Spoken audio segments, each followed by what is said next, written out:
Test sound. Test. Okay ya. Test mic. Alright. Alhamdulillah. Minum dulu. Okay. Minum. Dia orang pun nak masuk tu.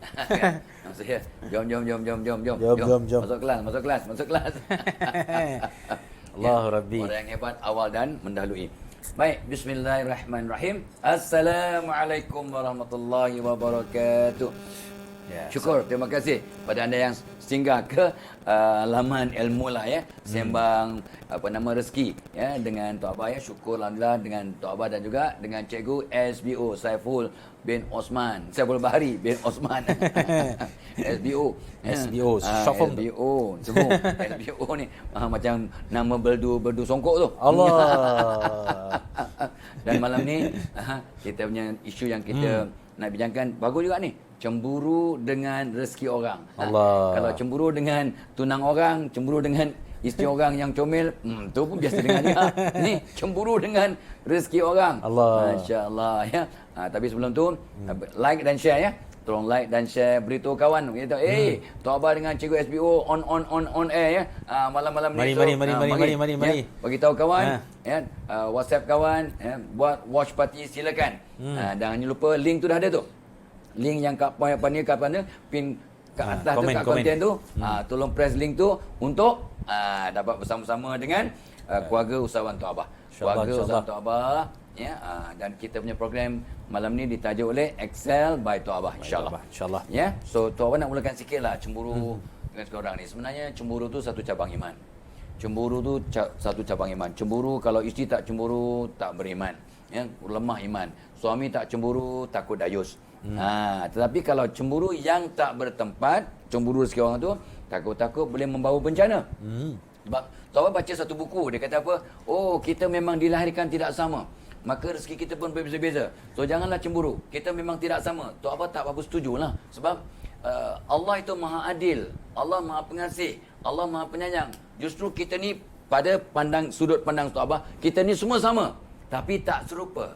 We are all equal but not the same. Barulah Allah adil. Kita semua sama. Tapi ada lebih, ada kurang, ada lebih, ada kurang, ada lebih, ada kurang. Jadi keseluruhannya kita sama, tapi tak serupa. Tapi yang membezakan, kenapa dia tu adik-beradik pun dia tu kaya, dia ni kurang sikit, dia ni ada kepandaian, dia ni pandai melukis, dia ni pandai memasak, dia ni banyak rambut, dia ni kurang rambut. Contoh je. Itu susah nak cakap tu, Tok Abah. Jadi kenapa? Rupanya yang membezakannya, kata ulama pada guru kita lah, tahap kesyukuran. Tahap kita syukuran, lebih syukur maka lebih nikmat insya-Allah. Yang dia kita ulang-ulang selalu kan, la in syakartum la azidannakum, selalu kita sebut, asatidz sebut, barang siapa lebih bersyukur maka Allah akan tambah lebih nikmat. Nikmat itulah antara punca-punca rezeki ataupun asbab-asbab rezeki. Jadi jangan cemburu dengan rezeki orang, sebab kita kena tanya, kenapa dia boleh dapat, adik-beradik aku boleh kaya, kenapa dia boleh berjaya, kenapa aku ya. Jangan kata orang tu bertanya, sebab barang siapa yang membanding-bandingkan dirinya dengan orang lain, takut-takut ini dia.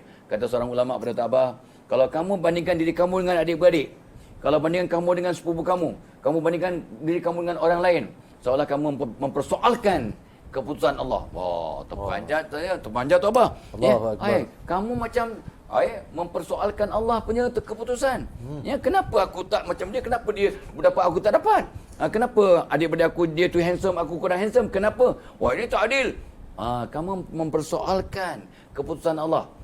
Ingat, kita telah seolah menghina ciptaan Allah. Kenapa aku macam ini? Kenapa dia tak? Kita menghina ciptaan Allah. Be careful. Jadi hari ini kita hisap balik, muhasabah balik. Jom kita tengok. Ya, jangan cemburu dengan rezeki orang, sebab itu hak dia.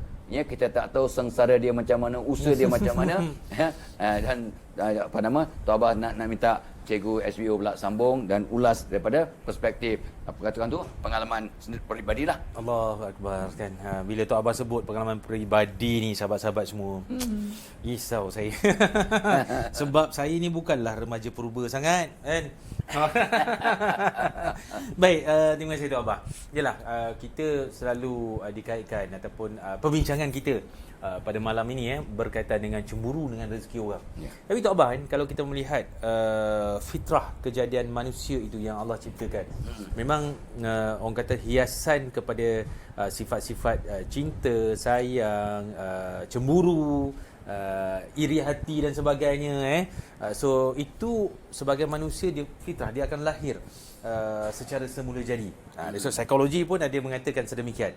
Tapi Tok Abah, kalaulah macam Tok Abah kata tadi, meletakkan cemburu itu bukan pada tempatnya, yang itu bermasalah. Ya. Right? Tengok jiran sebelah beli TV baru, kita tak tidur malam. Astagfirullahalazim. Kan apa kena? Jawatan sama, jawatan sama. Oh, jawatan sama. Gaji lebih kurang sama. Yang dia lebih besar pasal apa? Jadi saya teringat tu Abah, antara penyakit-penyakit hati yang ditulis di dalam kitab karangan Imam Al-Ghazali. Salah satunya Imam Al-Ghazali mengatakan bahawa iri hati itu merupakan penyakit hati. Allahu Akbar. Kan?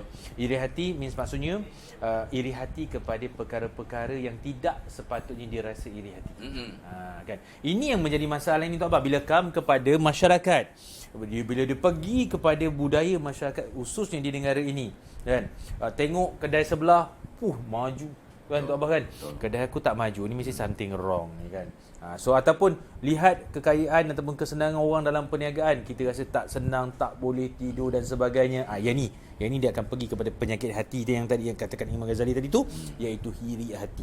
So apa action yang biasanya yang kita dapat lihat Tok Abah dalam kajian-kajian lapangan kita? Mulalah budaya sihir menyihir tu timbul. Kan? Kan saya teringatlah Tok Abah kan pesan guru saya Allahyarham Tuan Guru Ustaz Harundin So tak berbaloi hidup kalau kita mensyihir ataupun kita rasa dengki dengan dan iri hati kepada kejayaan orang lain, maka kita melakukan perbuatan syihir. Itu perbuatan yang mensyirikkan Allah. Betul, syirik. Syirik. So tak berbaloi. Sebab apa? Bagi orang yang dia melakukan perbuatan yang sedemikian, take note, ingat betul-betul, ingat baik-baik pesan. Saya ingat lagi masa dalam kuliah bersama dengan arwah selalu mengingatkan, jangan lakukan, kerana barang siapa yang melakukan perbuatan syirik, syirik kepada Allah, menduakan Allah dengan perbuatan-perbuatan yang sedemikian, maka Allah buang segala amal kebaikan dia dari sudut sembahyangnya, dari sudut puasanya, dari sudut zakat yang dah dibuat, haji, umrah walaupun pergi 10 kali kan Tok Abah, Allah buang ke semua amalan tersebut daripada dia lahir tu sehinggalah dia melakukan perbuatan syirik tersebut. Asbab kenapa buat syirik ni? Cemburu, iri hati dengan rezeki orang lain, penyakit hati ni kan, tanpa Allah mengurangkan walaupun sedikit dosa yang dia lakukan. Maknanya amal kebajikan Allah buang semua, tetapi dosa dia yang katakan 50 tahun tu Tok Abah kan, Allah tak buang walaupun sedikit, bahkan Allah tambah. Ditakdirkan Tok Abah, ditakdirkan umur 51 Allah panggil dia pulang. Cukup tak nak cover yang setahun? Nauzubillah. Ni asbab kenapa cemburu dengan rezeki yang orang lain dapat, yang dia rasa dia tak dapat. Dia rasa macam dia nak layak dapat benda tu, tapi dia tak dapat. Nauzubillah min zalik. Dia Tok Abah, orang yang dengki ni Tok Abah, kalau kita baca tafsir daripada beberapa kitab dan juga buku Tok Abah, dengki ni dia nak perasaan dia tu orang tak dapat apa yang dia tak dapat. Tu yang dikatakan dengki. Bahkan dia gembira pula bila mana orang tu tak dapat sepatutnya apa yang orang tu dapat. Allahu Akbar Tok Abah. Ni perangai yang macam ni. Betul lah. Tok Abah kupas sikitlah Tok Abah. Padahal kita selalu dipesan oleh para asatiza, orang berjaya. Dia pesan apa tau? Kalau kita dengki orang yang berjaya, kita susah nak berjaya. Itu dia. Tetapi kalau kita tolong orang lain untuk berjaya, Allah mudahkan kita untuk berjaya. Sampai Nabi bersabda sahih, Allah akan tolong hambanya selama hambanya menolong saudaranya dengan ikhlas. Sebenarnya orang yang berempati ni, orang yang berempati, nama kontaknya empati. Artinya kalau orang tu berjaya, jiran kita, kawan kita, kita seronok macam kita yang dapat. Katalah takdir, contoh je. Yang CGSBO ni berpoligami, contohnya. Saya nak minat orang tengok ni. So kita yang tengok dia, kita seronok macam kita yang berpoligami. Tu ya. Tu tanda tak dengki tu. Lelaki jangan dengki tu. Lelaki jangan dengki. Dan bila kawan kita anak dia gagal dalam exam apa ni SPM ke, dia sedih jiran ni sedih macam anak dia yang gagal. Allah. Ya Allah, kesian jiran aku anaknya gagal. Engkau bagi dia kelapangan, ketenangan dan bukalah pintu-pintu rezeki yang lain ya, sebab Engkau Maha Pengasih, Maha Penyayang. Dia doakan dalam diam dan doa kawan untuk kawan tu. Itu orang yang memang dapat mengawal, namanya kata apa Buya Hamka, orang yang sebenar-benarnya merdeka ialah yang jiwanya merdeka. Sebenar-benar merdeka ialah orang jiwa merdeka. Orang jiwa merdeka ialah orang lain berjaya, dia seronok, tumpang seronok. Bukannya bukan apa pun, pandai mengampu, kabel besar. Kalau aku ada kabel besar pun sama je. Allah. Tengok. Itu jiwa tak merdeka. Kalau jiwa merdeka, orang berjaya dia tumpang suka, orang gagal dia tumpang sedih. Orang jiwa mereka. Itulah kata Buya Hamka, orang benar mereka. Dan satu lagi perkara yang selalu orang sebut-sebut dalam konteks yang sama. Jodoh tak salah alamat, malaikat maut tak salah alamat, rezeki tak salah alamat. Sampai ada lagu, kalau bukan rezeki kita dalam mulut boleh keluar balik, ya. Ada lagu tu. Tok Abah tak nak nyanyikan sebab kalau nyanyi je dia punya bayaran kena ekstra. Oh ya, sebelum tu tolong tolong tekan link tu. Tekan link yang pin konten kat atas tu untuk sama-sama join ya. Apa nama keluarga usahawan Tok Abah. Jom tolong ya. Dan beritahu orang lain, masuk.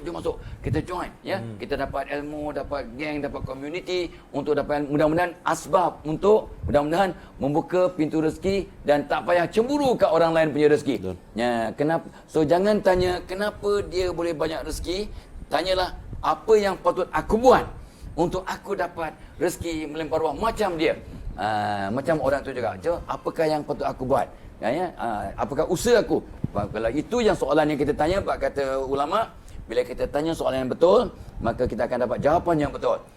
Jangan dengki, tapi kita rasa bersyukur dengan apa yang ada dan kita cari jalan untuk perbaiki diri dan kita ada empati yang positif, jiwa yang merdeka. Barang siapa seronok, bahagia orang lain berjaya, Allah akan jadikan dia berjaya. Barang siapa tolong ramai orang untuk berjaya, dia pun juga akan berjaya. Barang siapa dengki rezeki orang, kejayaan orang, dia sukar untuk berjaya. Itu kata tu hukum alam, hukum Tuhan. Jom kita hindari step by step. Allah Akbar. Betul lah Tok Abah. So dia nak menangani lah, ini orang kata muhasabah untuk diri saya kan, Tok Abah kan, dan semua kawan-kawan yang berada di luar sana. Bila kita sebut tentang cemburu, dia tengok orang tu berjaya, orang ni berjaya dapat untung 100,000, 1 juta dan sebagainya, Tok Abah kan. Of course syaitan pasti membisikkan perasaan tu, dia akan lintas untuk menghasut supaya kecam. Kan? Itu yang bomo siam patut pun. Kan? Hati-hati hati-hati. Bila mana seseorang itu, ni pesan arwah Tuan Guru Sahrudin kepada kami, bila mana seseorang tersebut menuduh seseorang kawan atau rakannya melakukan perbuatan syirik sedangkan dia tidak melakukan perbuatan syirik tersebut, maka perbuatan itu akan terpalik kepada dirinya walaupun dia tidak melakukan syirik tersebut. Na'udzubillah. Ini kena hati-hati. So dosa tu maknanya patah balik kepada orang yang membuat tuduhan tersebut. Nombor satu. Baik, caranya Tok Abah kan. So ni antara tips untuk mengelakkan ataupun untuk mengubah cara berfikir bagi merawat hati supaya tidak cemburu, tidak dengar bisikan syaitan ataupun iblis yang membisikkan bila melihat kejayaan rakan-rakan dan sebagainya. Antaranya kena ingat balik bagaimana kisah para sahabat yang bernama Abdul Rahman bin Auf kan. So Abdul Rahman bin Auf ni bila baginda Nabi SAW Tok Abah, dia ceritakan Nabi mengatakan bahawa ada 10 orang sahabat aku yang aku jamin dimasuk dalam syurga bersama aku. Subhanallah kan. Tetapi yang menjadi pelik ni, Abdul Rahman ni menangis sebab nama dia Nabi SAW sebut yang ke-10 adalah Abdul Rahman. Kita ni Tok Abah, kalau Nabi sebut yang ke-1000, Tok Abah 1001 SBO. Alhamdulillah. Tak ada masalah kan? Syukur sangat. Tapi ni Abdul Rahman bin Auf ni, Nabi kata kamu yang ke-10 wahai Abdul Rahman bin Auf kan? Tapi Abdul Rahman ni tak puas hati, kenapa aku yang ke-10? Kenapa bukan aku orang yang pertama? Nabi kata kamu bukan orang yang pertama sebab harta kamu terlalu banyak. Jadi hisap kamu tu lama. Subhanallah. Maksudnya Tok Abah Allah selalu memberikan sesuatu perkara itu mengikut apa yang kita perlu berbanding apa yang kita mahu. Naam. Semua orang nak kaya, nak jutawan, nak senang, nak rezeki, melimpah ruah, nak hidup dalam istana. Tetapi kenapa Allah tak bagi? Sebab Allah tahu itu bukan keperluan kita. Yang itu hanyalah kemahuan sahaja. Dan yang paling penting untuk rawat hati supaya menepis bisikan syaitan dan sebagainya. Betul. Hati yang kotor tadi tu, iri hati dan sebagainya. Untuk diri saya. Ingat, Allah nak mempermudahkan hisap kita di hadapannya kelak. Subhanallah. Betul. So, hisap kita mungkin singkat seandainya kita mati dalam keadaan duit simpanan kita ada RM10 tu abang kan. Berbanding orang yang bila dia mati, dalam duit simpanan dia ada RM1 juta. Kenalah lama sikit. Nak tengok satu, subhanallah. Tu, ubah cara berfikir supaya tidak timbul lagi perasaan iri hati kita, dengki kita, cemburu kita tu abah kan. Betul. Melihat rezeki yang dimiliki yang Allah bagi pada orang lain. Tetapi dalam bab yang positif, cemburu ni taklah semuanya buruk tak abah kan. Betul. Seperti mana cemburunya para sahabat iaitu Sayyidina Umar Al-Khattab kepada Sayyidina Abu Bakar. Ya. Sehingga Umar kata apa? Aku dalam beribadah sentiasa tewas dengan Abu Bakar. Ya. Allahu Akbar. Betul. Kan? Pernah dalam satu sejarah ni tak abah cerita sikitlah dengan sahabat-sahabat kita pada malam ni tak abah kan. Pada berlakunya pada peperangan Tabuk, Nabi SAW bertanya kepada para sahabat yang ada di hadapan, siapa yang nak berinfak silakan. Dua orang ni saling berpandangan, iaitu siapa? Sayyidina Abu Bakar dan juga Sayyidina Umar Al-Khattab. Dua-dua tidak berbunyi, tidak menyatakan tu abah dalam hadis tersebut. Dua-duanya bangun, balik ke rumah, kemudian datang balik bertemu dengan Nabi SAW. Ya Rasulullah, kata Umar, aku menginfakkan separuh ataupun sebahagian daripada apa yang aku ada kepada peperangan Tabuk ini. Hebat, Subhanallah. Separuh.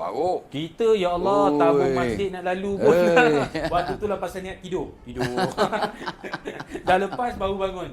Allahu Akbar. Datang pula Abu Bakar. Abu Bakar dia bagi kesemuanya kepada bagi Nabi SAW. Lalu Nabi tanya, apa yang kamu tinggal wahai Abu Bakar?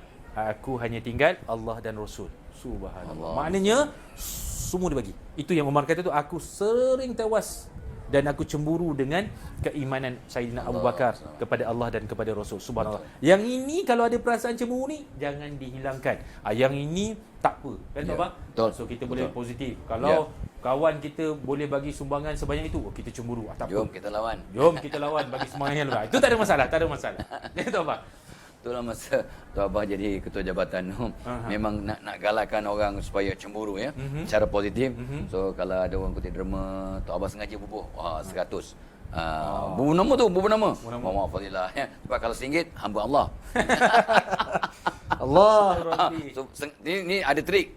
So tu abah buat RM nombor 1 tu sebab kita ketua jabatan. So nombor 1 RM 100. Jadi orang lain malulah kau nak rendah sangat. Lepas tu dah komit orang muda pun dia pergi 50. Ya 50. Lepas tu tak apa cakap ke budak ni. Ingat saya bagi awak 100, pelanggan balik 80 ya. Dah pakat dah dengan budak kuning.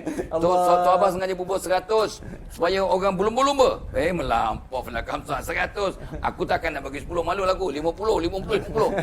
Subhanallah. Banyak kali tu buat. Alhamdulillah. Tapi mudah-mudahan Allah redha.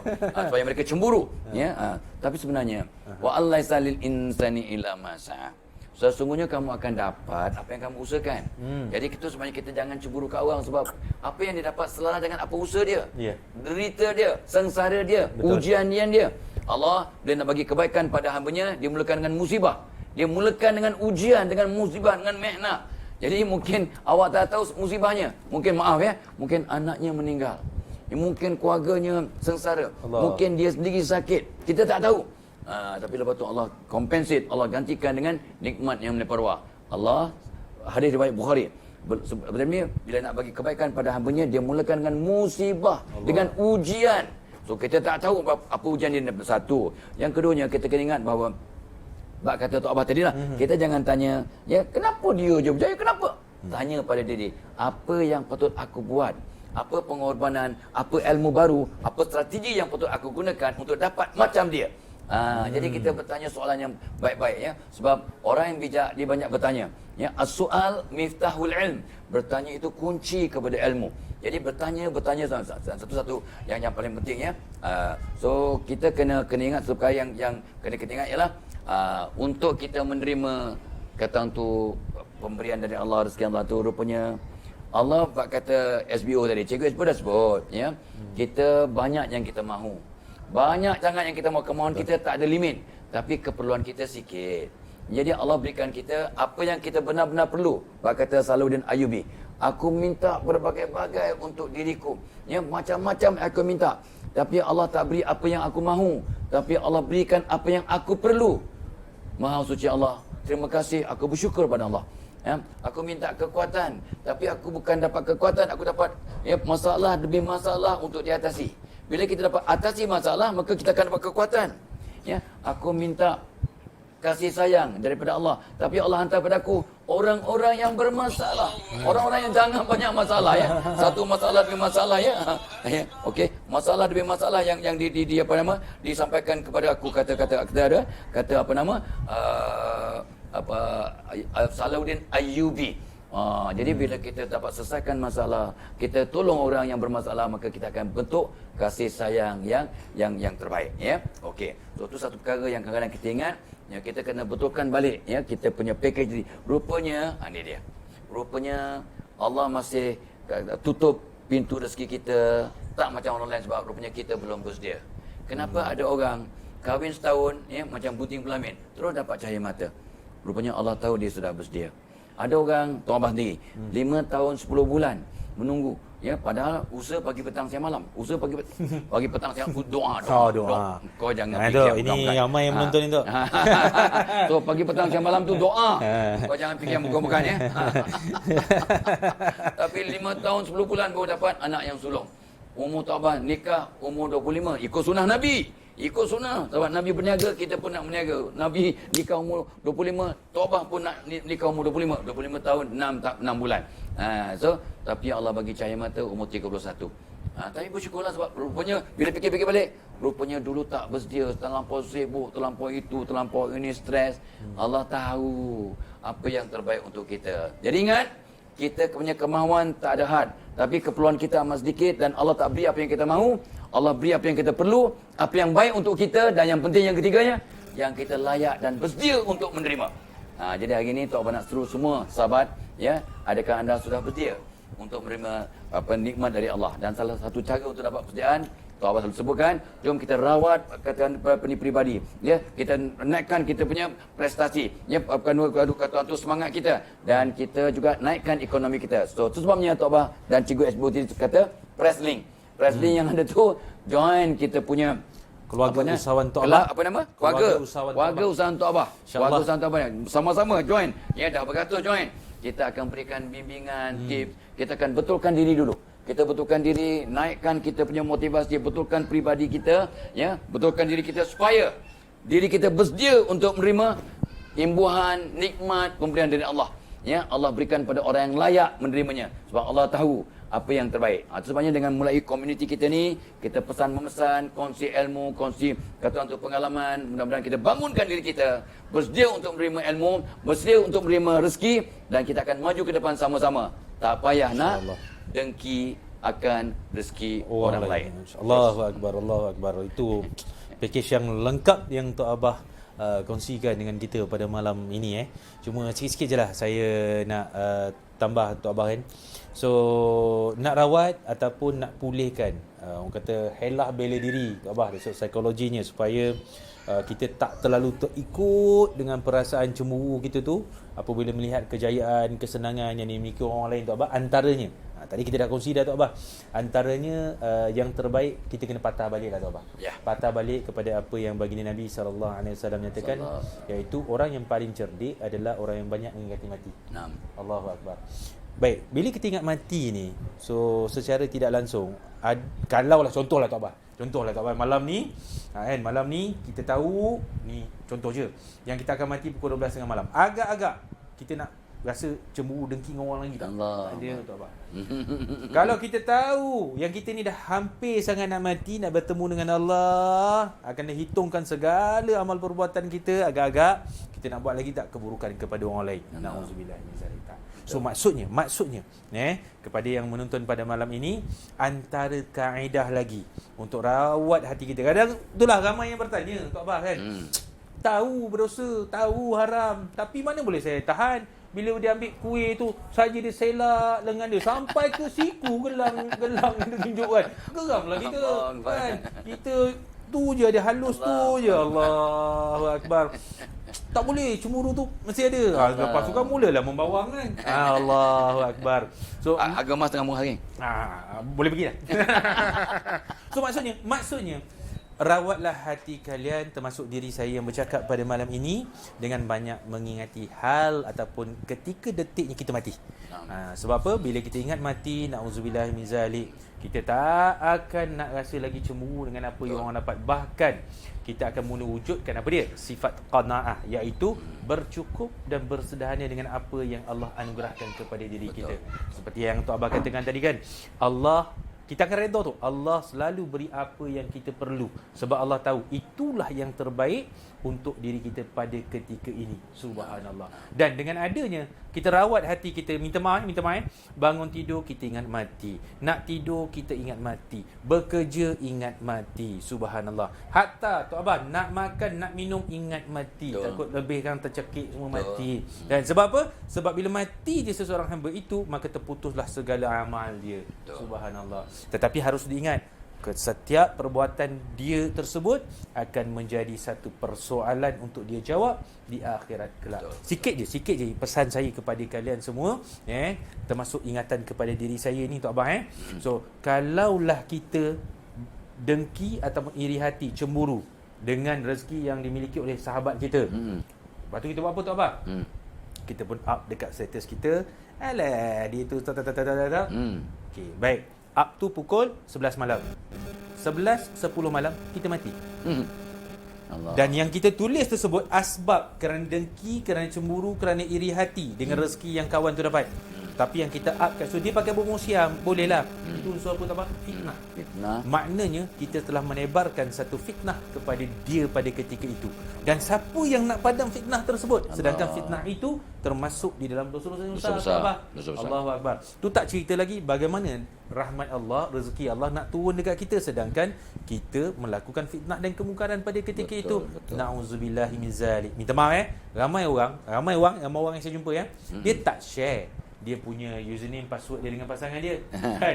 Dan dia jarang orang yang saya jumpa, yang saya tanya kajian survey saya, bila dia mati, salah satu wasiat dia kepada pasangan ataupun anak-anak dia, tolong padam semua post-post abah ataupun ibu di dalam Facebook, Instagram dan tweet yang sebagainya yang berbentuk fitnah. Tak ada. Kalau kalian yang menonton pada malam ini ada meletakkan di dalam dokumen surat wasiat tersebut, syukur, alhamdulillah. Maka tanggungjawab anak-anak lah nak padam. Isunya yang tak padam-padam ni, apa cerita? Maka fitnah itu akan kekal sampailah kiamat. Nauzubillah min zalik. Bagus, cantik sangat apa yang Cikgu SPO dah sebut tadi tu. Ini sealiran dengan apa yang Umar Al-Khattab radhiyallahu pesan kat kita semua, yang buat baik macam nak mati esok. Jadi kalau tahu besok mungkin anda dan Tok Abah mati, apa kita buat malam ni? Malam ni sebelum tidur jangan lupa solat taubat 2 rakaat, istighfar 100 kali, maafkan semua orang dan mohon pada Allah agar Allah gerakkan semua orang yang masih hidup maafkan kita.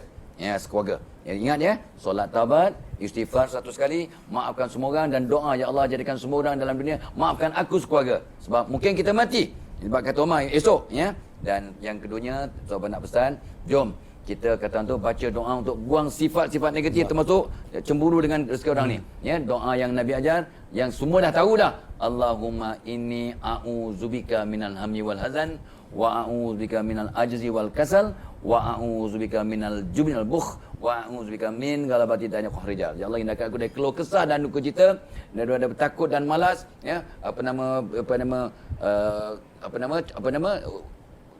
takut dan malas, hindarkan aku daripada hindarkan aku dari keluh kesah dan duka cita. Takut dan malas, lepas tu bakhil dan apa juga? Takut hutang. Dan beban hutang dan juga dengan gangguan manusia. Gangguan siapa-siapa lah. Jadi orang pun tak dengki kita, kita pun tak dengki orang. So jom jangan lupa kita banyak berdoa.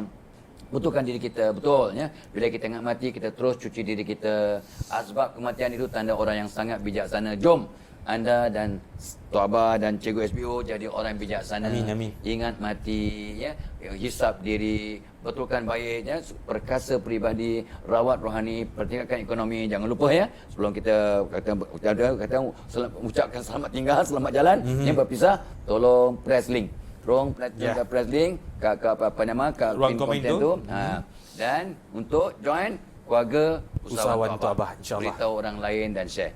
So itu daripada Tok Abah pada malam ni. Mungkin Cikgu SBO nak bagi last word pada sahabat-sahabat kita di luar sana. Okey, last word saya, terima kasih banyak-banyak kepada yang menonton. So kami tak nak ganggu masa yang lama. Cuma satu je nak minta last ni. Kod-kod malam ni kita mati. Jadi majlis ni majlis ilmu, kebaikan, maka share. Jom kita share ramai-ramai. Kalian yang melihat dan menonton pada kita ini, sebab kalau kalian share, ramai yang mendapat manfaat daripada majlis ilmu ni Tok Abah. Betul. Maka insya-Allah saham tu itu pun kalian akan dapat. Wallahu a'lam bissawab. Ila liqa. Wassalamualaikum Wassalamualaikum warahmatullahi wabarakatuh.